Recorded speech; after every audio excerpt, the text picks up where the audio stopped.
a lot of times when I scratch off going to a state, it's usually because I spent some time in a town there or something. This is experiencing Idaho.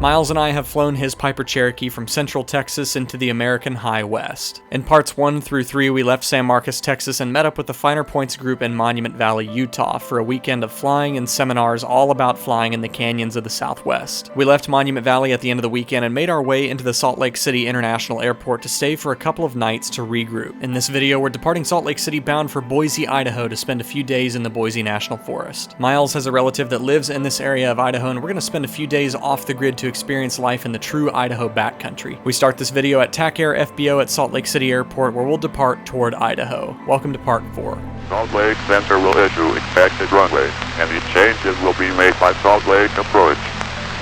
Advise on initial contact. You have information Foxtrot. Salt Lake City clearance, Cherokee 8859er November. Cherokee 8859er November, slight clearance. 8859er November, we're a type PA-28 Piper Cherokee. We're VFR up to Boise, that's Bravo, Oscar, India, 8500. We're parked at TAC Air, looking for a VFR departure. Cherokee 59er November, Roger, cleared out of Bravo airspace. Maintained 5500 while in Bravo airspace. Departure frequency 120.9er and squawk 0310. Cleared into the Bravo airspace, 5500 VFR, while in the Bravo, departure frequency 120.9er, squawk 0310, 8859er November. Cherokee 59er November, evac correct. Thanks. Alright, easy. Salt Lake City ground, Cherokee 8859er November, TAC Air information, Bravo, ready to taxi VFR. November 8859er November, solid ground, runway 17, taxi via Kilo. 17 via Kilo, 8859er November. Southwest 2075, sorry, there was somebody else talking. Go straight out, take a right. 59 November, you can side step for the jet blast, runway 17, clear for takeoff, turn left to I-15, follow it north. Turn left I-15, follow it north, 59 November, clear for takeoff, 17. 59 November, contact departure, have a good flight. Contact departure, 59 November, good day. Departure, Cherokee 8859er November, 5500 following I-15 northbound. Cherokee 59er November, roger, and cleared into Bravo airspace over I-15 and then the mountain road northbound, maintain 8000 while in Bravo airspace. Cleared in the Bravo, maintain 8000 while in the Bravo, and we are unfamiliar with the area. If you can point us out the mountain road. Cherokee 59er November, roger, I'll point it out to you in squawk 4307. 4307, we'd appreciate that, 59 November. We departed the Salt Lake City area and climbed up to 10,500 feet, heading northwest bound toward Boise. The Salt Lake Bravo airspace was busy and congested, but the controllers were super accommodating and helpful, and it wasn't long until we were approaching the Idaho state line. Alright man, almost there. Less than a minute. It's almost like a fence line kind of tracks it here. Idaho state line. Yep, alright, there we are. Welcome to Idaho. My first time. Alright.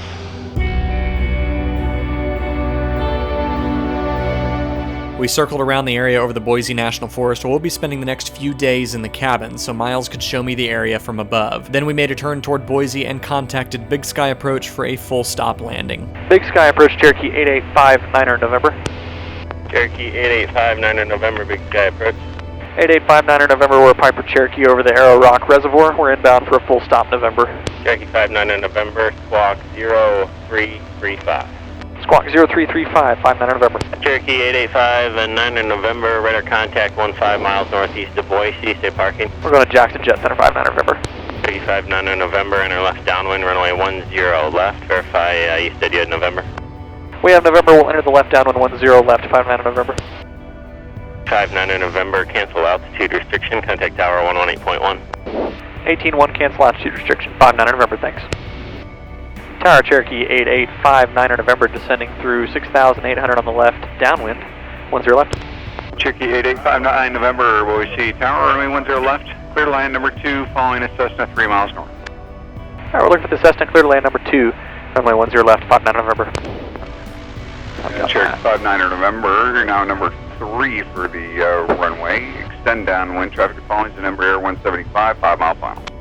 Alright, looking for the Embraer, we'll extend downwind, 59 November. Alright, let's get a pre-landing check while we are extended downwind. Pre-landing, brakes, pedal test. Pedal test check. Landing light on. Landing lights on. Autopilot off. Seatbelt, shoulder harnesses Strapped in. I'm strapped in, mixture best power. Clear full rich. Car feet as required. And we'll check it again. Oh, it's good. Fuel pump as fuel pump on. Fuel pump's on. Fuel, power tank. It is on the power tank. Flaps as required. And we'll slow down a little bit. Alright, pre-landing checklist complete. I guess we can pop them in now because we're just burning time. Yeah, you are correct. Cherokee 59 November, roger, follow the Embraer, caution wake turbulence, runway 10 left, clear to land. Caution the wake turbulence, clear to land, 10 left, 59 November. Yeah, the most important thing is just don't overshoot that final. Make sure you're aiming for 10 left. We are clear to land. Probably a good time to turn base. Yeah, I agree. And I'll kind of try and keep an eye on him and see where he touches down. Alright, pre-landing checklist is complete. Your final looks clear, we are clear to land. I'll start a shallow turn into final so we don't overshoot. One check. Wind 080 at 4. 080 at 4. His wake turbulence is kind of getting pushed that way a little bit and back. Right. All the while dissipating. If you like aim for the 1,000 footers, you'll be just fine. Right, even though he touched down shortly after that. Yeah, it's been enough time. If we were like right on his butt, then that would be kind of different. Right. Those are some close runways. Southwest. Hi, Keith. What's up, Keith?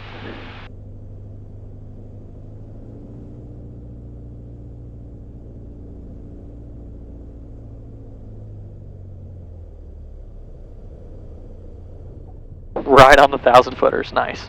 Southwest, 2385 Boise Tower, runway 10 left, Left. Runway 10 left, Southwest 2385. Yeah. Cherokee 59 November, turn left at Golf, got at ground point 7, have a good day. Ground point 7 off at Golf, 59 November, thanks for the help. Ground Cherokee 8859 November, just off, 10 left, Golf going to Jet Center. Cherokee 8859 November, Boise ground, cross Alpha parking. Alpha parking, 59 November. The Alpha to parking? Cross Alpha parking. Yeah, it's right there. Well, we were just saying, like, it's kind of funny. What kind of backcountry trip is this? We're going into, like, Charlies and Bravos and stuff. We're here at Boise. We've got the Toyota Sequoia loaded up back there. We got something that's four-wheel drive because we're going to need it. We are going to eat good tonight. Yeah, we got to pick up our own food, right? Yeah. And so whatever we're going to consume at the cabin, we shall buy and bring. But we can't take it out on the airplane with us because we're heavy already. So anyways, yeah, we're going to hop in the truck and head into town, run a couple errands, and then head up the mountain toward the cabin. Let's go.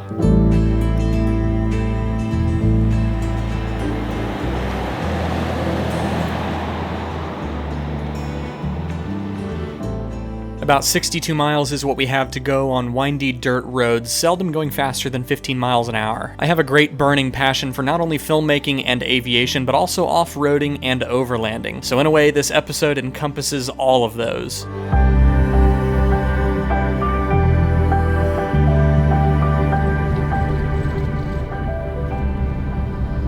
There are some points on this road where two cars cannot pass each other, but this is super scenic. Lots of corrugations in the road, but that's okay. Seeing a car just every now and then, but we are in four-wheel drive. Don't really need it right now, though. So we've probably traveled about 25 miles on these sinuous dirt roads. Lots of corrugations, pretty rough. We're seldom going faster than about 15 miles an hour. But we were just talking about how, you know, a lot of times when I scratch off, you know, going to a state, it's usually because I spent some time in a town there or something. This is experiencing Idaho. This is the real Idaho backcountry. This is the real Idaho backcountry by 4x4. We, you know, every now and then we'll see another truck pass us, but I mean, we're just snaking through the Boise National Forest, and it's just absolutely stunning. Every corner you go around is just killer. Every corner we turn, we're like, slow down, get that shot. Look at that, that's so beautiful. Trudging over corrugations going 15 miles an hour with probably 10 miles to go. I think we're about 20 miles out. All right, 20 miles to go. Take us about an hour at this rate. Yeah, 20 miles is gonna take us about an hour.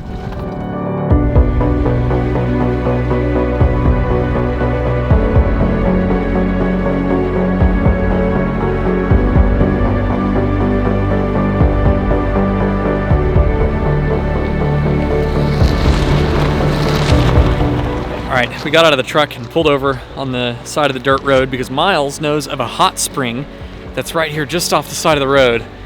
We're gonna check it out. Oh man. Oh. Imagine Christmas.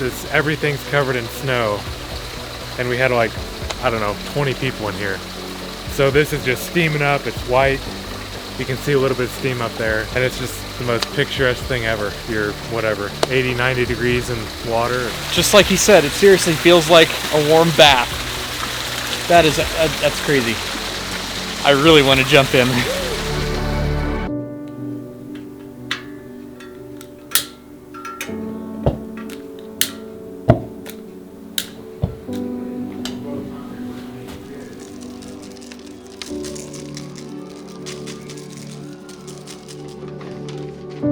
We arrived at our destination just before dark and made ourselves an evening meal. Tomorrow morning, Miles and I will set out to explore the area.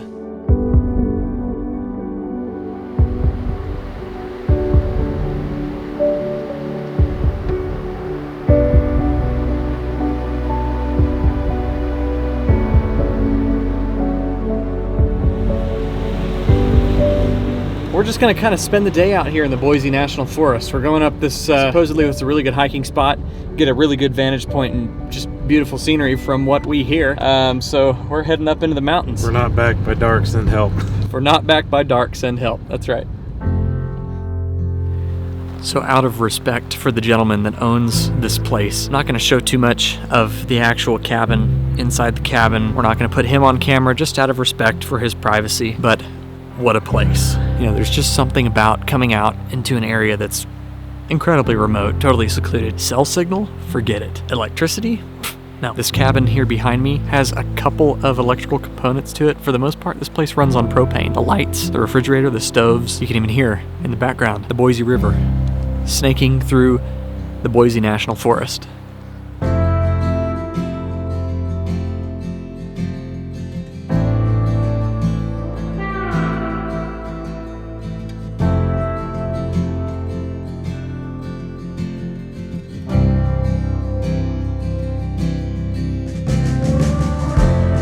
Alright, I believe we drove as far up as we can.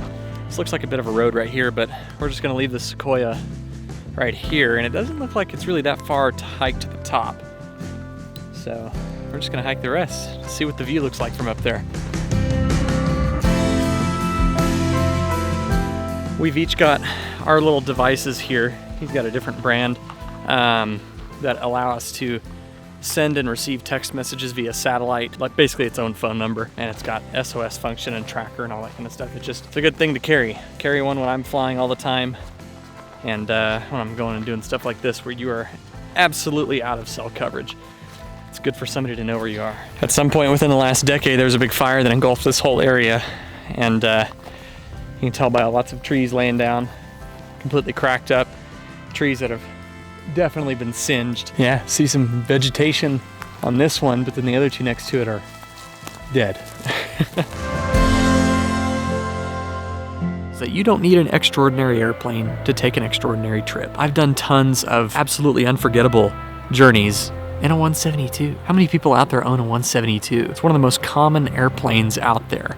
Piper Cherokee, virtually the same thing. Tailor your adventure, tailor your journey to the type of airplane that you have access to right now. You know, we all dream about, oh, one day I'm gonna get a 206, or one day I wanna get that TBM, and hopefully we'll all be successful. But right now, don't wait to have that perfect airplane to take these trips. Don't wait to, make it big to go do this or do that, whatever. Tailor your mission to your airplane. What can your airplane do? What can you do safely with your airplane? And that's what I always do when it comes to planning these trips in a 172, or in this case, helping Miles plan this trip in his Cherokee 180. And then you'll get caught up in all the planning and you'll actually execute the trip, and before you know it, you'll realize that before your eyes, you're beholding something that you have been dreaming about for a long time. I had that moment today when we were driving up to the top of the mountain right back here, and on these dirt roads, it's in four-wheel drive, and we're kind of, crawling up this really rough dirt road, and there's a ledge on one side, and it's just beautiful view. And I kind of realized I kind of had to, shake myself out of it and say, oh my gosh, I'm here. And unfortunately, not enough people get to experience that in their lives. Just that moment of, wow, have a realization that you're awake and you're here. You're actually living this. This is not a dream. Whatever airplane you have, figure out what it can do and make that happen. You don't need an extraordinary airplane to take an extraordinary adventure. I'm losing light. I believe there's steaks that are about to be slapped onto the grill, and I believe there's a cold beer calling my name. What a place.